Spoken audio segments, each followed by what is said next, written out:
All right, let's jump right into this explainer of the source material and unpack some of Niccolo Machiavelli's most fundamentally misunderstood ideas. If you hear someone called Machiavellian, you probably picture this cartoon villain rubbing his hands together in the dark. But the actual text of his work reveals something much more complex, much more strategic, and honestly, much more tragic. Today, we're going to stick strictly to the original texts to understand two monumental concepts that completely anchor his worldview: Virtù and Fortuna.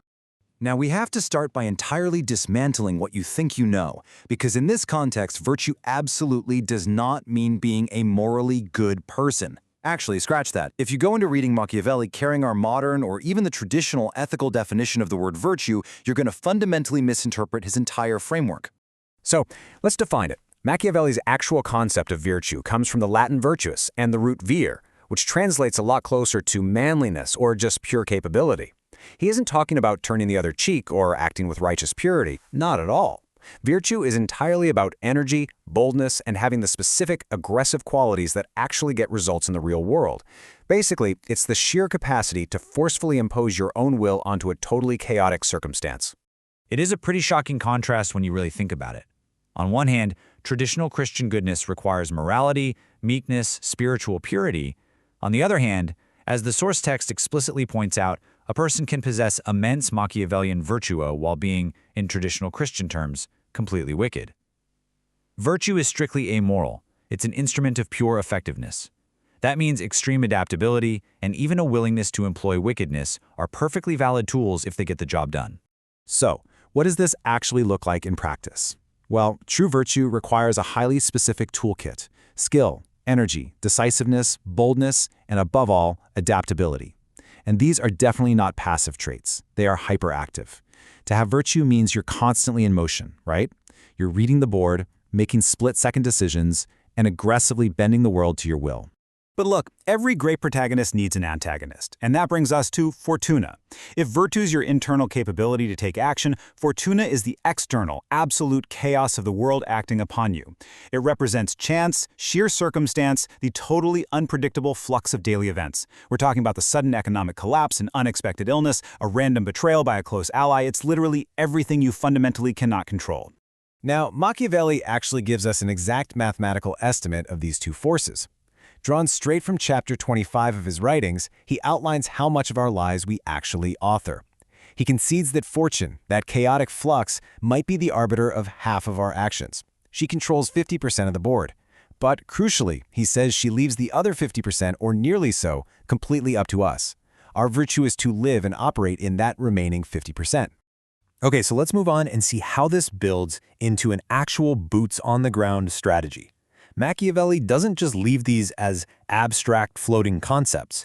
He explains exactly how these two forces battle it out for control using two incredibly vivid, unforgettable metaphors. The first is the metaphor of the river. Imagine a catastrophic natural disaster where fortune is this violent, totally unstoppable flood. When it breaches the plains, it sweeps away ancient trees, tears down buildings, upends literally everything in its chaotic path. When that river is raging, you cannot negotiate with it. It is just raw, unthinking destruction. But here is the clever catch. Rivers aren't always flooding. Human virtue is the ability to recognize the quiet times and actually use them to make provisions. It's the grueling, proactive, unglamorous work of building massive dikes and embankments while the sun is still shining. That way, when those rising waters inevitably return, they're safely channeled and infinitely less damaging. The ultimate lesson of the river metaphor is crystal clear. Chaotic fortune only destroys you where your capability hasn't been specifically organized to resist it. If a flood washes away your home, Machiavelli wouldn't just look at the sky and blame the rain, he'd point out that your virtù failed because you didn't build a dam when you had the chance. Now, we must impartially examine his second, much more controversial metaphor for fortune. As the source text explicitly acknowledges, this passage is thoroughly unpleasant to modern sensibilities. There's really no point in softening it, but it remains absolutely necessary for understanding his underlying philosophy. Machiavelli personifies fortune as a woman, using highly aggressive imagery to describe how one must interact with chance and circumstance. In this passage, we see Machiavelli's clearest philosophical stance on the value of boldness over caution. He wrote that because fortune is a woman, it is necessary to beat and strike her to keep her down. He neutrally argues here that she lets herself be won more by the impetuous, meaning those who act with sudden, forceful energy, rather than by those who proceed coldly, cautiously, or methodically. Furthermore, the text notes he claims fortune is a friend to the young, attributing this to 3 specific traits. They are far less cautious, they're naturally more ferocious, and they command their circumstances with absolute audacity. Through this deeply aggressive metaphor, Machiavelli is emphasizing his belief that in the face of unpredictable chaos, sheer audacity is mathematically more likely to yield success than hesitation. But just when you think this is a simple hype-up manifesto for daring, aggressive behavior, we hit a tragic twist. This is what the text calls his deeply pessimistic, limiting principle. This single principle completely shifts the entire tone of his philosophy. It goes from an empowering guide on conquering the world straight into a stark, almost depressing observation about human limitations.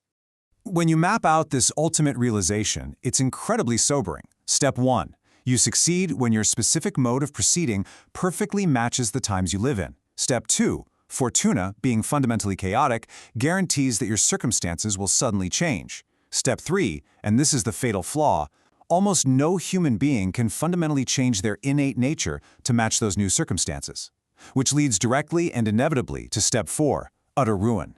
Let's think about how this plays out in a real scenario. Take a highly cautious, highly methodical person. During a time of absolute peace and stability, this cautious man will thrive, right? His natural way of doing things perfectly matches his environment. But when the times suddenly turn chaotic and demand immediate, impetuous action, he is completely destroyed. He just cannot stop being cautious, so the changing times run right over him.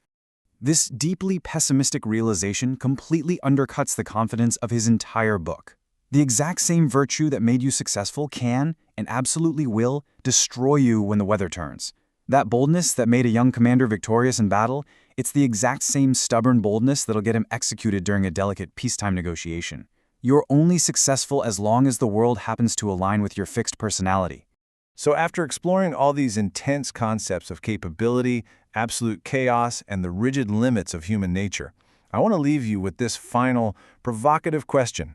Look at your own successes, your own traits, your own personal virtue. When your personal weather inevitably turns, will your inherent nature survive the flood?